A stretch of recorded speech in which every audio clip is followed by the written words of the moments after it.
Se Pânico inspirou inúmeros slashers adolescentes na segunda metade dos anos 90, tivemos um filme umas boas décadas atrás que fez algo semelhante e solidificou um subgênero que vive forte até hoje, o de animais assassinos. Tubarão, longa lançado em 1975, foi dirigido por Steven Spielberg e era baseado no best-seller do autor Peter Benchley. Com um orçamento de 7 milhões de dólares, sua bilheteria mundial ficou por volta dos 470 milhões de dólares, um fenômeno que inspirou não só sequências, mas também diversas outras cópias mundo afora. Aqui no Brasil, tivemos o longa Bacalhau, lançado nos cinemas em 9 de agosto de 1976. Foi escrito e dirigido pelo cineasta Adriano Stewart e funcionava como uma paródia escrachada do sucesso de Spielberg. Até o icônico cartaz foi reproduzido para divulgar o longa brasileiro, sobre um bacalhau que andava devorando pessoas no litoral paulista. Além do nosso nacional Bacalhau de 76,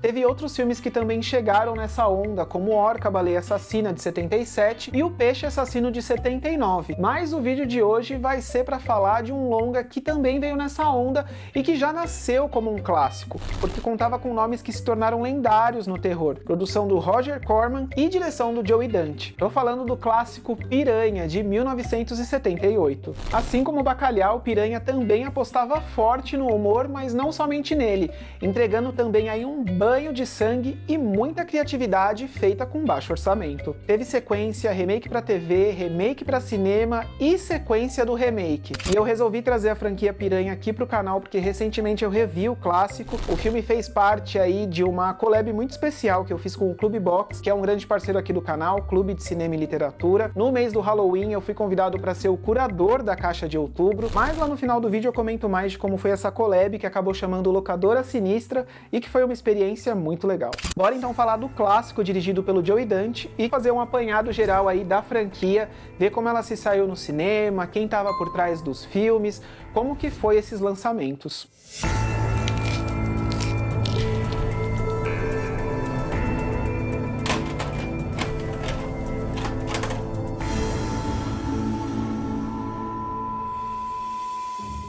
Em 3 de agosto de 1978, chegava aos cinemas estadunidenses o longa Piranha, um dos primeiros trabalhos do cineasta Joey Dante na direção, que nas décadas seguintes também foi o responsável pelos clássicos Grito de Horror, Gremlins, Meus Vizinhos São um Terror e Gremlins 2. Na história de Piranha, um experimento financiado pelo exército dá origem a animais assassinos com sede de sangue. Certo dia, as piranhas modificadas escapam acidentalmente e acabam se tornando uma ameaça para os moradores e visitantes da região. Como eu comentei no começo do vídeo, apesar de Piranha nascer como uma paródia de Tubarão, brincar aí com essas situações apresentadas no clássico do Spielberg, o Joey Dante entrega aqui sequências que não ficam devendo para nenhum bom filme de terror. Lá no desfecho tem algumas cenas envolvendo umas crianças num lago que são muito angustiantes, fora que é um filme também extremamente criativo, feito com baixíssimo orçamento, que entrega aí um banho de sangue, com boas trucagens, efeitos práticos e até efeitos de stop motion. Vou te falar que tem algumas cenas que dá até vontade de desviar o olhar, principalmente naquela cena do lago envolvendo as crianças, porque olha, dá muito pânico.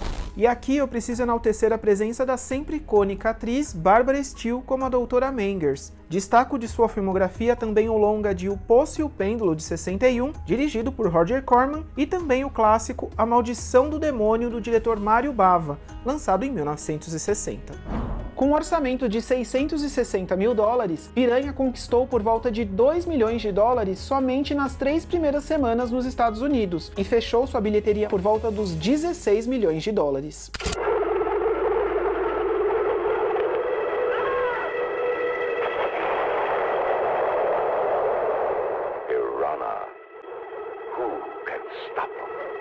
Foi um enorme sucesso que garantiu a sequência na década seguinte, mas que não contaram nem com Joey Dante na direção e nem com produção do Roger Corman. Quem foi convidado e acabou assumindo a direção de Piranhas 2 Assassinas Voadoras foi o cineasta James Cameron, ele mesmo, que anos depois dirigiu Exterminador do Futuro, Titanic, Aliens o Resgate.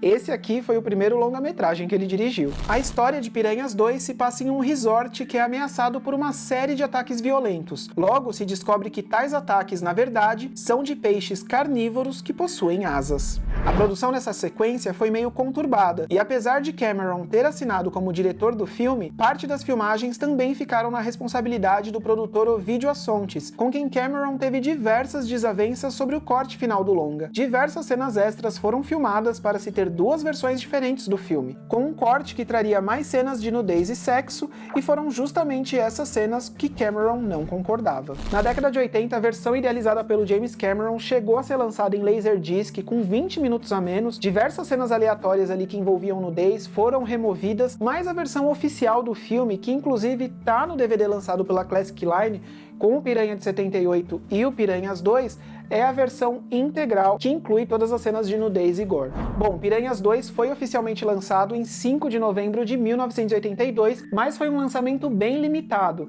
Ele extrapolava tudo que tinha sido apresentado no original, mas nem chegou perto do sucesso que o primeiro filme tinha alcançado. Estima-se que o orçamento tenha sido muito mais baixo que o seu antecessor. Eu não consegui encontrar dados oficiais nem de bilheteria doméstica, nem de bilheteria internacional de Piranha 2, mas encontrei um artigo da Entertainment Weekly que abordava a franquia inteira de Piranha e que falava que os números foram bem pequenos, tanto de bilheteria nos Estados Unidos como de bilheteria internacional, porque o filme teve um lançamento limitado, não ficou muito tempo em cartaz e foi realmente um fracasso de bilheteria. Vou deixar linkado aqui na descrição do vídeo esse artigo se você tiver curiosidade depois de ler ele inteiro. E mesmo não sendo um sucesso de bilheteria como o primeiro, curiosamente, Piranha 2 esteve presente no Fantasporto de 1983, ao lado de longas como Possessão, A Casa do Cemitério, O Nacional, O Segredo da Múmia, do Ivan Cardoso, e Scanners, Sua Mente Pode Destruir. Aliás, foi Scanners, do David Cronenberg, que venceu nesse ano como o melhor filme. Foi também em 83 que o Fantasporto inaugurou a sua mostra competitiva de thriller e mistério. Só para contextualizar, o Fantasporto é o Festival Internacional de Cinema do Porto, que foi inaugurado em 81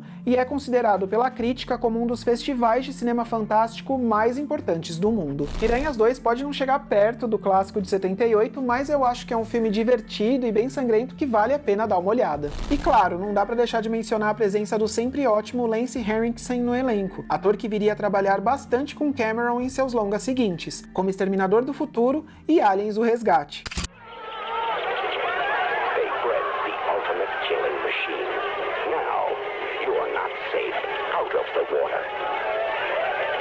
Piranha 2 Flying Killers.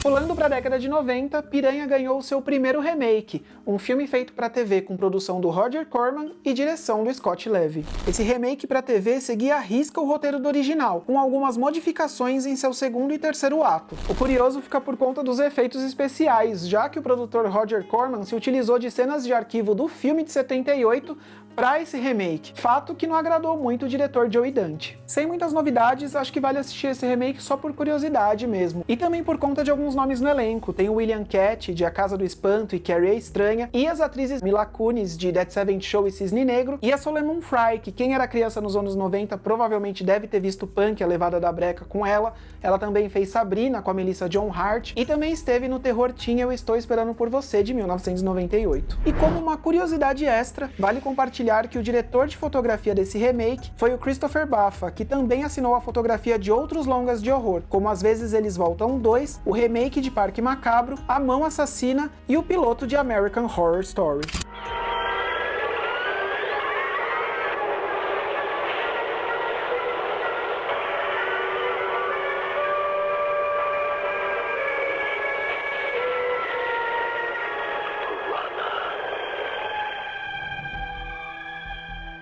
E esse não foi o único remake que Piranha ganhou.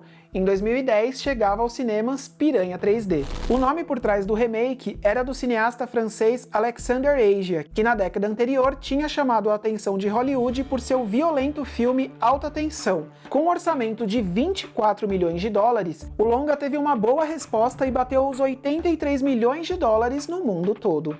Enquanto no original o ponto de partida era de piranhas modificadas por conta de um experimento científico, aqui são seres pré-históricos que acidentalmente são liberados e começam a espalhar o medo. O elenco desse remake contou com grandes nomes, tinha Elizabeth Shue, Ving Rhames, Jessica Shore, o sempre icônico Christopher Lloyd e até uma pequena ponta do cineasta Eli Roth, o diretor de O Albergue, um fã assumido dos dois longas originais da franquia Piranha e que aqui nesse remake teve uma morte bem sangrenta.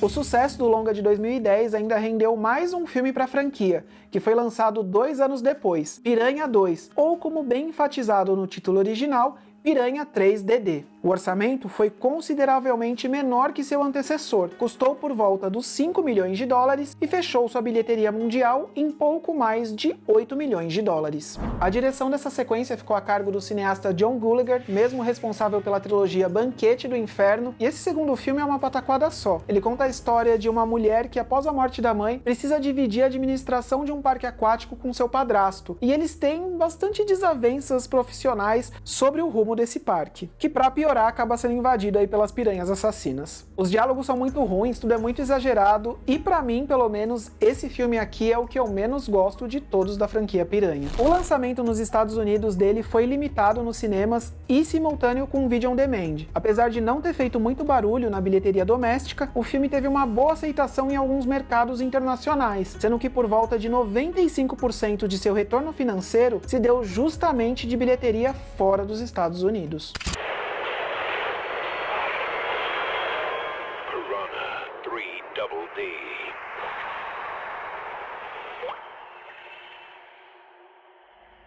E tanto o longa de 2010 como de 2012, quando foram lançados em Blu-ray no Brasil, saíram com suas versões 3D, só que eu acho que o longa de 2010 se utiliza bem melhor desse recurso.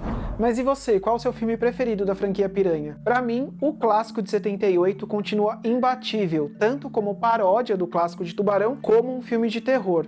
Joe e Dante, né? E como eu disse lá no começo do vídeo, a ideia de trazer a franquia Piranha aqui pro canal foi porque eu revi os dois clássicos recentemente, né, nessa edição aqui da Classic Line que traz o filme de 78 e a sequência do James Cameron. Esse DVD fez parte da caixa Locadora Sinistra, que foi a collab que eu fiz com o Clube Box, o clube de cinema e literatura que é parceiro aqui do canal, e agora eu vou compartilhar aqui com vocês quais foram os outros itens que também vieram nessa caixa da Locadora Sinistra. Veio também o livro O Melhor do Terror dos Anos 90, da editora Script, a camiseta Classe de 1988 com arte do Felipe Anjo e também a carteira de motorista da Carrie Tate, a personagem da Jamie Lee Curtis em Halloween H20. Um item muito legal para colecionadores, que inclusive eu deixo guardado dentro do meu DVD do filme. Foi uma parceria muito legal com o Clube Box e eu consegui levar um pouco dessa paixão que eu tenho por filmes de terror e locadora para essa caixa de Halloween. E aproveitando que eu tô falando do Clube Box, também vou deixar aqui como dica para vocês irem conferir lá no Instagram, @ClubeBoxBrasil, uma novidade muito legal que eles estão fazendo para quem é fã do clássico Elvira, Rainha das Trevas. É uma edição super limitada que vem inclusive com um caixão numerado. Se você é fã da Elvira, Rainha das Trevas, corre lá no Instagram do Clube Box para dar uma olhada que tá bem legal. E como dica extra, aproveitem o gancho desse vídeo para conhecer ou rever o longa brasileiro Bacalhau, que também funciona como uma paródia de Tubarão, assim como Piranha. O filme está disponível na íntegra aqui no YouTube, vou deixar o link na descrição para quem quiser conferir. Bora prestigiar o cinema nacional, porque afinal, essa paródia a gente fez primeiro.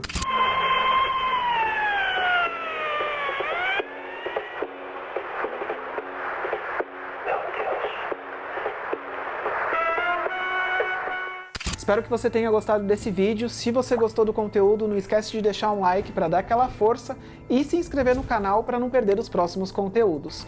Obrigado por ter assistido até aqui e até o próximo vídeo.